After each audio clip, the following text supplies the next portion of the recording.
वेणु बांस से बनती है। और बांस को आपने कभी देखा? बांस जमीन में उगता है, उगते ही वो सीधा सीधा सीधा सीधा ऊपर की ओर बढ़ता है। बांस क्या होता है? टेढ़ा ऐसे ऐसे ऐसे, वो वेल की तरह थोड़ी बढ़ता है। बांस का तो एक ही स्वभाव है, जैसे ही फणगा फूटा सीधा ऊपर, बिल्कुल सीधा, ऊर्ध्व गति। तो जो सदा सर्वथा ऊर्ध्व गमन करे और अपने साथ साथ दूसरों को भी ऊर्ध्व गमन कराए, उसका नाम है वेणु। वेणति इति वेणु। जो सदैव ऊर्ध्व गमन करे और स्वयं तो करे लेकिन अन्य सबको भी ऊर्ध्व गमन कराए। इसका अर्थ क्या बनता है? ये वेणु गीत, ये वेणु माधुरी यदि हम सुनेंगे तो हमारा ऊर्ध्व गमन हो सकता है, हमें ऊपर उठा सकती है। इस संसार में माया का प्रभाव इतना है कि आदमी अपने आप को कितना भी संभाल कर रखे, फंस ही जाता है। जीव मात्र को विषय भोग के प्रति सहज आसक्ति हो ही जाती है। चाहे हम डिवोटी हैं, फिर भी हम कहीं ना कहीं संसार के विषय भोगों में लगे हुए, फंसे हुए। और इन विषय भोगों से मुक्त होना, इसे त्यागना, इसे छोड़ना बड़ा कठिन है। और ऐसी स्थिति में भगवान श्री कृष्ण बहुत बड़ी कृपा करते हैं। और वह कृपा क्या है? कृष्ण बांसुरी बजाते हैं, वेणु नाद करते हैं। इस बांसुरी के नाद को सुनकर जो व्यक्ति इस बांसुरी का नाद सुनता है, वो प्रपंच को भूल जाता है, संसार को भूल जाता है, संसार की विस्मृति हो जाती है और अपने निज स्वरूप में स्थित हो जाता है। ये गोपियां अपने घर का काम कर रही थी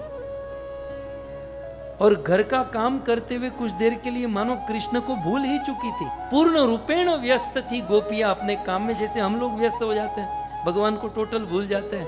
लेकिन जैसे ही बांसुरी का नाद गोपियों के कान में गया, गोपियों ने सारा काम काज छोड़कर कृष्ण की महिमा गाने लगी। हम सब लोग संसार के भोगों में, संसार के कर्म कर्तव्यों में फंसे हैं। लेकिन यदि वेणु नाद सुनेंगे या दूसरे शब्दों में वेणु गीत सुनेंगे, तो संसार के ये सारे प्रपंच से मुक्त होकर यह वेणु भगवान के रूप स्वरूप में हमें आसक्ति पैदा करा देगी, हमें आसक्ति उत्पन्न करा देगी। इस तरह जीव को कार्य स्वयं नहीं कर सकता। संसार का साधारण जीव जो कार्य स्वयं नहीं कर सकता, वह भगवान की वेणु या वेणु गीत आसानी से कर देता है। वैसे ही बांसुरी कृष्ण के हाथों में नहीं है, इसने बड़ा तप किया है। एक तो ठंडी गर्मी वर्षा सहन की, फिर अपने परिवार से दूर होना पड़ा, अपने माँ बाप से दूर होना पड़ा। इतना ही नहीं, फिर उस मिस्त्री ने गरम गरम लोहे के रोड को उस बांसुरी के अंदर डाला और उसमें अनेकों छिद्र बनाए। इतना इतना कष्ट अपने शरीर पर सहन करना पड़ा, तब जाकर आज कृष्ण के हाथों में प्राप्त हुई है। भक्तों, कथा के साथ साथ सिद्धांत भी समझते चलिए।